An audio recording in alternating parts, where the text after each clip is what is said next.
Hello everybody, welcome to study with doctor Geeta. आज हम लोग पढ़ने जा रहे हैं fundamental rights in Indian constitution, भारतीय संविधान में मौलिक अधिकार। ये भारतीय संविधान के पार्ट 3 में है, आर्टिकल 12 से लेकर 35 तक, यानी भाग 3 में संविधान के भाग 3 के अनुच्छेद 12 से 35 तक हमारे मौलिक अधिकारों का जिक्र है, फंडामेंटल राइट्स का जिक्र है।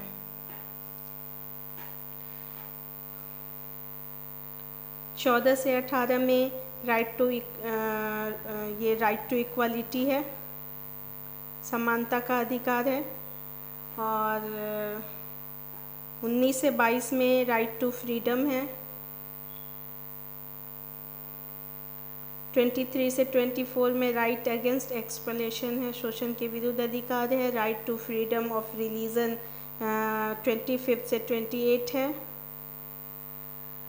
And cultural and educational rights, सांस्कृतिक और शिक्षा संबंधी अधिकार हमारे 29, 30 में है। संवैधानिक उपचारों का अधिकार 32 में है। और हमारे प्रॉपर्टी का राइट, संपत्ति का अधिकार, इसे हटा दिया गया, इसको कानूनी अधिकार बना दिया गया और 300 क में डाल दिया गया है, 300 क में इसको डाल दिया गया है। मतलब संपत्ति के अधिकार से हटाकर ये बना दिया गया है कानूनी अधिकार, और आर्टिकल 300 क में डाल दिया गया है।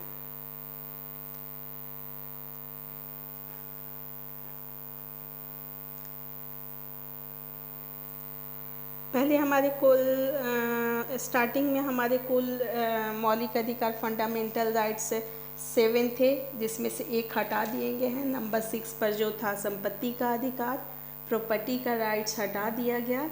और इसको कब हटाया गया? तो इसको 44वां संविधान संशोधन द्वारा हटा दिया गया।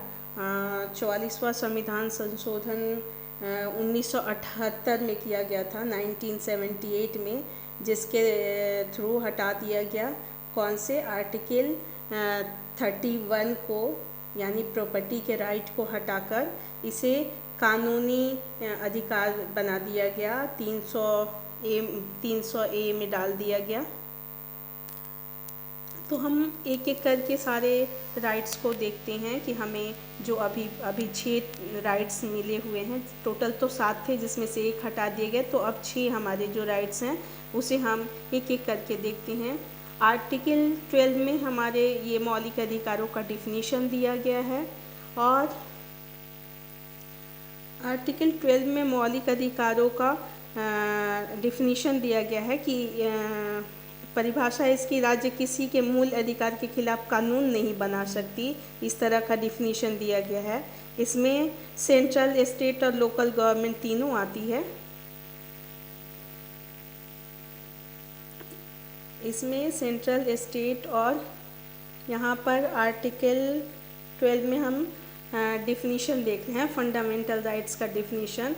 आर्टिकल 13 में देख रहे हैं कि इसमें दिया गया है कि आपकी आज़ादी है कि आप जब तक किसी के अधिकारों का हनन नहीं कर सके, दूसरे के अधिकारों का हनन नहीं कर सके, उस समय तक ही अपना काम कर सकते हैं। यानी कि आपके राइट्स को, आपके अधिकारों का अल्पीकरण का राइट्स दिया हुआ है। लॉ इनकंसिस्टेंट विथ और इन डिरोगेशन ऑफ द फंडामेंटल राइट्स, यानी अधिकारों के अल्पीकरण की बात की गई है यहाँ।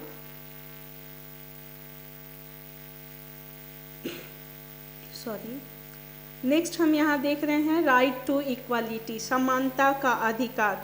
ये आर्टिकल 14 से लेकर 18 तक दिया गया है। आर्टिकल 14 में इक्वालिटी बिफोर लॉ है, यानी कानून के समक्ष संरक्षण का अधिकार, समान संरक्षण का अधिकार, यानी कानून के समक्ष हम सभी समान हैं, सभी बराबर हैं, ऐसा अधिकार दिया गया है। अमेरिका में चूँकि हमारा फंडामेंटल राइट्स कहाँ से लिया गया है, तो अमेरिका के संविधान से एडॉप्ट किया गया है, अमेरिकन कॉन्स्टिट्यूशन से एडॉप्टेड है हमारा फंडामेंटल राइट्स। तो हमारा जो ये आर्टिकल 14 है, इसको अमेरिका में आर्टिकल 14 इसको अमेरिका में कानून के समक्ष संरक्षण की बात की जाती है, जबकि हमारे यहाँ इसे समानता का अधिकार, कानून के सामने संरक्षण का अधिकार है, यानी कानून के समक्ष समानता का अधिकार के बारे में बात करती है भारतीय संविधान। और अमेरिकन संविधान क्या कहती है कि आर्टिकल 14 कानून के समक्ष संरक्षण की बात करती है। हम यहाँ पर आर्टिकल 14 देख रहे हैं। अब ये आर्टिकल 15 यानी कि किसी को भी धर्म, जाति, वंश, लिंग, जन्म स्थान के आधार पर या जन्म स्थान बर्थ प्लेस के आधार पर, कास्ट के आधार पर, सेक्स के आधार पर, रिलीजन के आधार पर किसी से भी डिस्क्रिमिनेशन यानी भेदभाव नहीं कर सकते। यानी सब, चाहे वो किसी भी जाति, धर्म या सेक्स का हो या उसका जन्म स्थान कोई भी हो, सबको समान समझा जाए, किसी के साथ भेदभाव न किया जाए। अब नेक्स्ट देखते हैं article 16, equality of opportunity in matters of employment, यानी लोक नियोजन, नौकरी में आपको इक्वल अपॉर्चुनिटी दी जाएगी, यानी जन्म स्थान के आधार पर या लिंग के आधार पर या जाति के आधार पर किसी से भेदभाव नहीं होगा। यानी उसको आरक्षण तो बराबरी पर लाने के लिए दे सकते हैं। जैसे अगर किसी को बराबर की अपॉर्चुनिटी नहीं मिल रही है, बराबरी की हिस्सेदारी नहीं हो पा रही है, तो उसको आरक्षण देने का प्रावधान तो है हमारे संविधान में, लेकिन उससे कोई भेदभाव नहीं किया जा सकता। उसको इक्वल अपॉर्चुनिटी दिया जाएगा, चाहे वो कोई भी हो, किसी भी धर्म का हो, किसी भी स्थान से हो, किसी भी लिंग से हो, उसको इक्वल अपॉर्चुनिटी दिया जाएगा। नेक्स्ट है आर्टिकल 17, ये अनटचेबिलिटी की बात करता है, अस्पृश्यता की, छुआछूत की बात करता है, यानी किसी से भी जाति धर्म के आधार पर भेदभाव नहीं किया जा सकता। नेक्स्ट है आर्टिकल 18, ये टाइटल पे रोक लगाता है, उपाधियों का अंत करता है, यानी कि कोई भी अब स्वतंत्रता के बाद जैसे कि महाराजा राय बहादुर, नाइटहुड, सर राय आदि की उपाधि मिलती थी, उसे अब नहीं ले सकता है। अगर कोई विदेशी पुरस्कार लेता है तो उसमें राष्ट्रपति का परमिशन जरूरी होता है। कोई नेशनल अवार्ड वगैरह ले सकता है जिसके आगे सरनेम न लगा हो, और कोई रैंक वगैरह से रिलेटेड या एजुकेशन से रिलेटेड भी अवार्ड ले सकता है, पर ये कहा गया है कि उसमें वो टाइटल के रूप में उसे यूज़ ना करे। नेक्स्ट देखते हैं राइट टू फ्रीडम, स्वतंत्रता का अधिकार। आर्टिकल 19 प्रोटेक्शन करता है, ये किस चीज़ से प्रोटेक्शन करता है, किस चीज़ की प्रोटेक्शन दी गई है इसमें, तो इसमें 1 से लेके 7 तक दी गई थी, जो कि एक हटा दिया गया, संपत्ति का अधिकार हटा दिया गया। ये हमारे फ्रीडम में इसे नहीं रखा गया कि हमें संपत्ति रखने की राइट है, ये चीज़ हटा दिया गया है। जो 19 का 6 नंबर था संपत्ति का राइट, उसे हटा दिया गया। उसके अलावा हमें 1 से लेके 6 तक अभी भी आर्टिकल 16 में 1 से लेके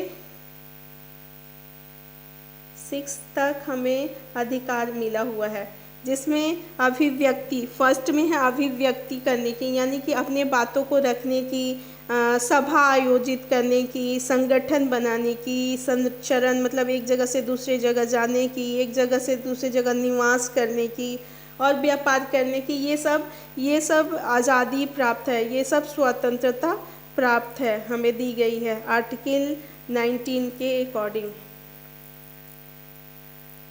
नेक्स्ट देखते हैं आर्टिकल 20, अनुच्छेद 20। अनुच्छेद 20 में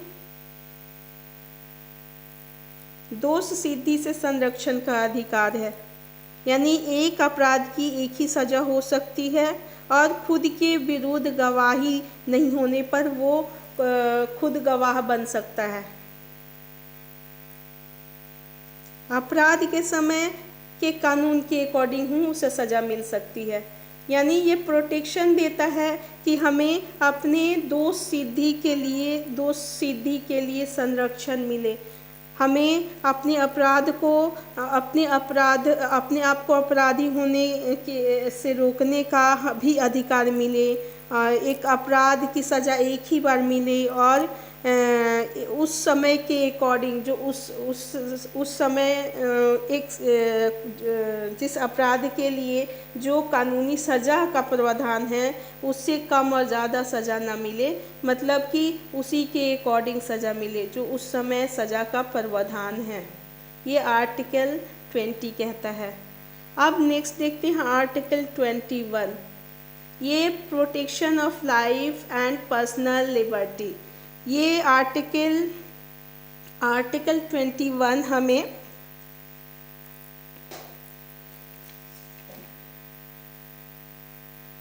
प्राण एवं दैविक स्वतंत्रता देता है, प्राण एवं दैविक स्वतंत्रता, लाइफ की बात करता है, यानी राइट टू लाइफ की बात करता है, राइट टू लाइफ की बात करता है आर्टिकल 21। हमें जीने का अधिकार है, कोई हमसे अपनी ज़िंदगी यानी जीने के अधिकार को नहीं छीन सकता। ये इसके साथ ही हमें आर्टिकल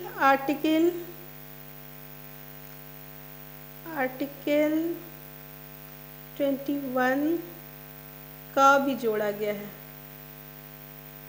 जिसमें राइट टू एजुकेशन की बात की गई है, यानी 14 वर्ष से कम एज के बच्चे को, यानी 6 साल से 14 साल के बच्चे को शिक्षा का अधिकार का प्रावधान किया गया है 46वें संविधान संशोधन के द्वारा। 2002 में एक संविधान संशोधन लाया गया, 46वां संविधान संशोधन, उसके तहत ये प्रावधान किया गया कि हर किसी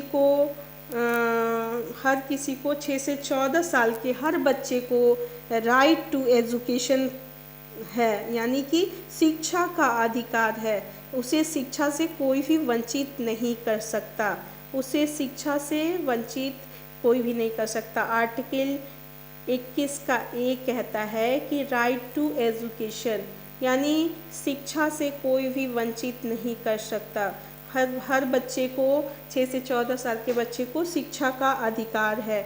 नेक्स्ट देखते हैं आर्टिकल 22,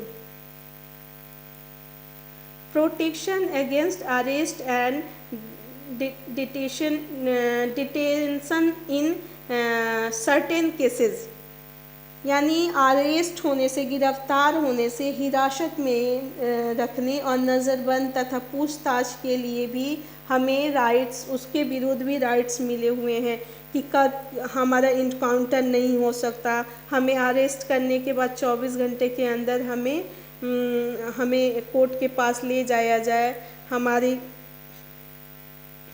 गिरफ्तारी किस लिए हुई है ये हमें बताया जाए, ये सब हमें राइट्स दी गई है। किस एक्ट के तहत हमें अरेस्ट किया गया है, हमारा गिरफ्तारी किस लिए किया गया है, ये सब हमें प्रोटेक्ट करने के लिए हमें बताना ज़रूरी है। आर्टिकल 21 हमें इससे प्रोटेक्ट करता है कि हमें अरेस्ट किस लिए किया गया, क्यों किया गया, हिरासत में लेने के 24 घंटे के अंदर हमें कोर्ट ले जाया जाए, जब मतलब छुट्टियां नहीं रहे तो 24 घंटे के अंदर नज़रबंद करने तथा पूछताछ करने का रीज़न क्या है, किस केस में हमें लाया गया है, ये सब आर्टिकल 21 में दिया गया है।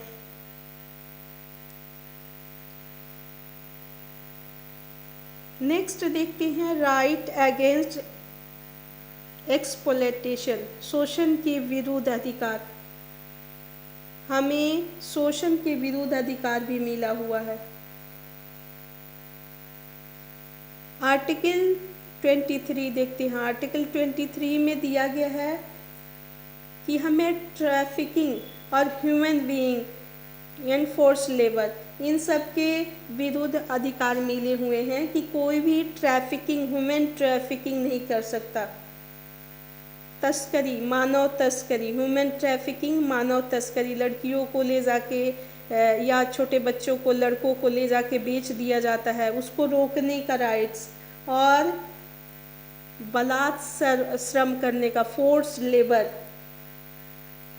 बेगारी या श्रम मजदूरी कराने के लिए बच्चों को ले जाते हैं, बंधुआ मजदूर बना लेते हैं, उन सब से प्रोटेक्शन प्राप्त हुआ है, उन सब को रोका गया है आर्टिकल 23 में।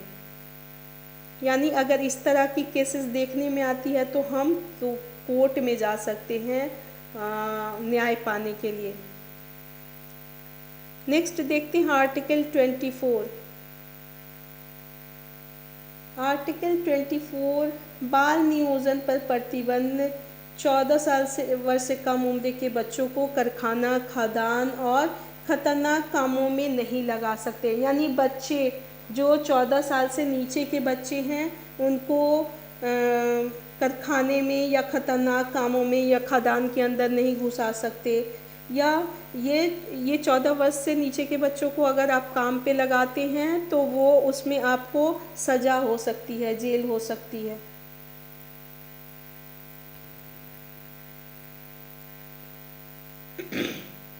सॉरी। नेक्स्ट हम देखते हैं right to freedom of religion, धर्म की स्वतंत्रता का अधिकार। आर्टिकल 25 हमें अंतःकरण की स्वतंत्रता देता है। आर्टिकल 25 हमें अंतःकरण की स्वतंत्रता देता है। ये कहता है, आर्टिकल 25 कहता है, आर्टिकल 25 कहता है कि हम अपने धर्म और रीति रिवाज को मानने के लिए स्वतंत्र हैं। हम अपने धर्म का प्रचार भी कर सकते हैं। हाँ, हालांकि हमें ध्यान रखना होगा कि हमारे धार्मिक प्रचार से या हमारे अपने धर्म के मानने से किसी और की धार्मिक भावनाएं आहत न हो।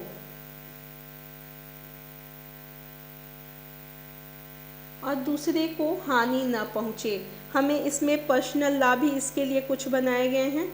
इसके लिए कुछ आर्टिकल 25 के तहत कुछ पर्सनल लॉ भी बनाए गए हैं, व्यक्तिगत कानून, जिसमें अपने धर्म से रिलेटेड, जैसे सिखों को कृपाण रखने से, पगड़ी बांधने से हम कोई रोक नहीं सकता। हिंदू महिलाएं सिंदूर लगाती हैं, मुस्लिम महिलाएं हिजाब पहनती हैं। ऐसे फ्रीडम मिले हुए हैं आर्टिकल 25 के थ्रू। हमें इसमें कोई रोक नहीं सकता। नेक्स्ट देखते हैं आर्टिकल 26। ये सामूहिक धार्मिक स्वतंत्रता की बात करता है। यानी कि सामूहिक धार्मिक स्वतंत्रता, एक साथ एक धर्म के लोग मिलकर सभा कर सकते हैं, समूह में धन इकट्ठा करके धार्मिक आयोजन कर सकते हैं।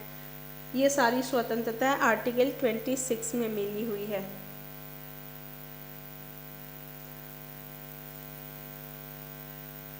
आर्टिकल 27। आर्टिकल 27 कहता है कि धार्मिक कार्यों के लिए खर्च किए गए धन टैक्स फ्री होंगे। Freedom as to payment of taxes for promotion of any particular religion. ये कहता है कि धार्मिक कार्य के लिए खर्च किए गए धन, यानी जो भी धार्मिक कार्य करते हैं और उसके लिए धन खर्च होते हैं या उसके लिए दान दिए जाते हैं धन, वो क्या होंगे? टैक्स फ्री होंगे। आर्टिकल 27 ये कहता है। नेक्स्ट हम देखते हैं आर्टिकल 28। आर्टिकल 28 क्या कहता है कि सरकारी स्कूलों में धार्मिक शिक्षा नहीं दी जाएगी। यानी कोई भी स्कूल हो वहाँ किसी एक धर्म की शिक्षा नहीं दी जाएगी। फ्रीडम एज अटेंशन, आर्टिकल 28 कहता है कि freedom as to attendance at religious instruction our religious worship in certain educational institution, यानी सरकारी स्कूल में धार्मिक शिक्षा नहीं दी जाएगी। नेक्स्ट हम देखते हैं 5th नंबर में क्या कहता है हमारा फंडामेंटल राइट्स। 5वें नंबर के मौलिक अधिकार हमें क्या कह रहा है कि कल्चरल एंड एजुकेशनल राइट्स हमें है, यानी सांस्कृतिक और शिक्षा का अधिकार, संस्कृति और शिक्षा संबंधी अधिकार हमें प्राप्त हैं। आर्टिकल 29 में कहा गया है कि आर्टिकल 29 कहता है कि एजुकेशन का हमें राइट है, यानी शिक्षा का राइट है। यहाँ पर किसी भी अल्पसंख्यक के हितों की रक्षा की जाएगी, यानी धर्म, जाति और संस्कृति, भाषा के आधार पर शिक्षण संस्थाओं में किसी से भेदभाव नहीं किया जाएगा। नेक्स्ट हम देखते हैं आर्टिकल 30 अनुच्छेद 30 में कहा गया है कि अनुच्छेद 30 में कहा गया है कि जैसे कि मदरसा या संस्कृत विद्यालय मदरसा आदि जैसे कि अल्पसंख्यक हैं और अपनी शिक्षण संस्थाएं खोलना चाहते हैं तो सरकार उनके लिए धन उपलब्ध कराएगी। हर किसी को पढ़ने का भी अधिकार है, अपने धर्म से संबंधित शिक्षा लेने का अधिकार है, उसे इसके लिए नहीं रोका जा सकता। लेकिन अगर वो अल्पसंख्यक हैं तो बहुसंख्यक के बीच उन्हें प्रॉब्लम हो रही है तो वो अपने लिए अलग शिक्षण संस्थान खोल सकते हैं, मदरसा खोल सकते हैं, संस्कृत विद्यालय खोल सकते हैं, उर्दू विद्यालय खोल सकते हैं।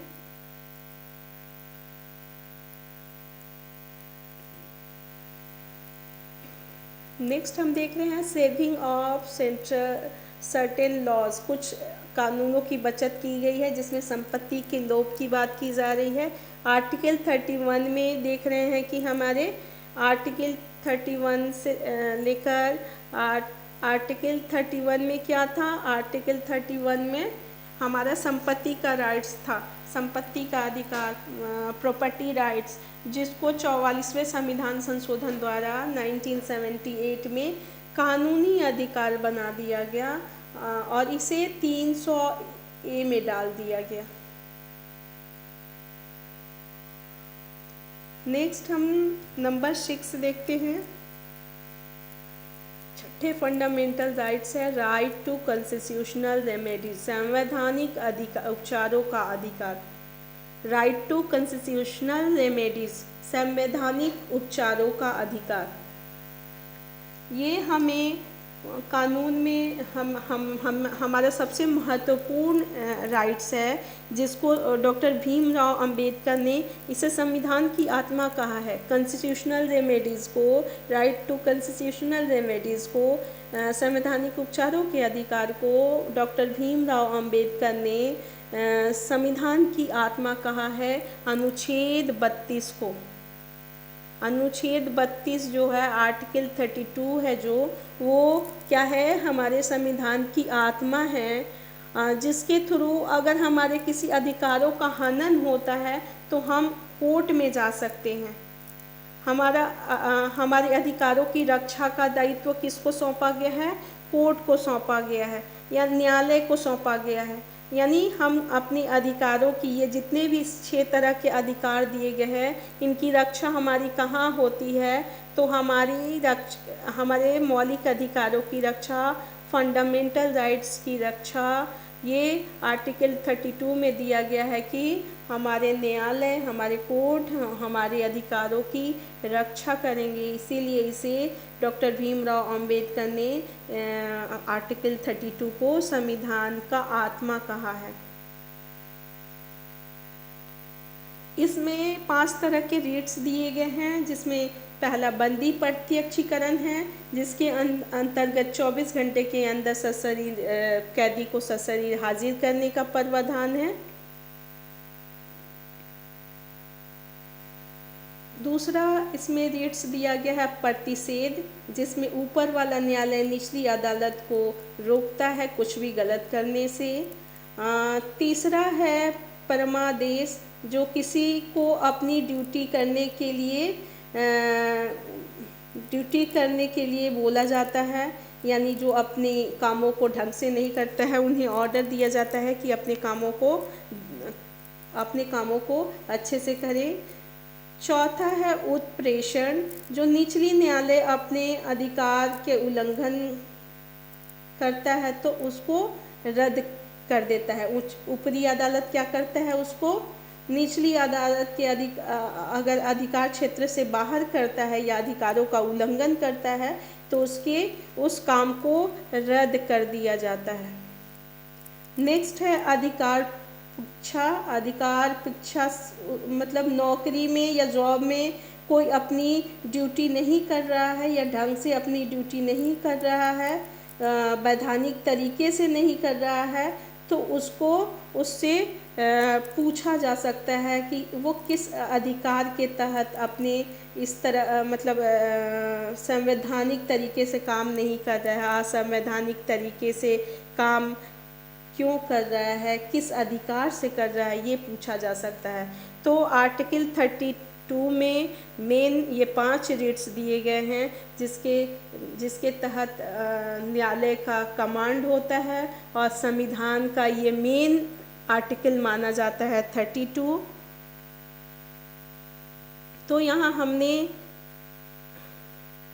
और नेक्स्ट हमारा ये सारे राइट्स हैं, टोटल 35 तक राइट्स हैं, यानी हमारे 12 से लेकर 35 तक फंडामेंटल राइट्स दिए गए हैं, जो हमारे मौलिक अधिकार या मूल अधिकार कहे जाते हैं, जो हमें हमारे संविधान से मिले हुए हैं। और हमारे कुछ ड्यूटीज़ भी दी गई हैं, मौलिक कर्तव्य जो हैं वो भी दिए गए हैं, जिसको हम नेक्स्ट वीडियो में लाएंगे।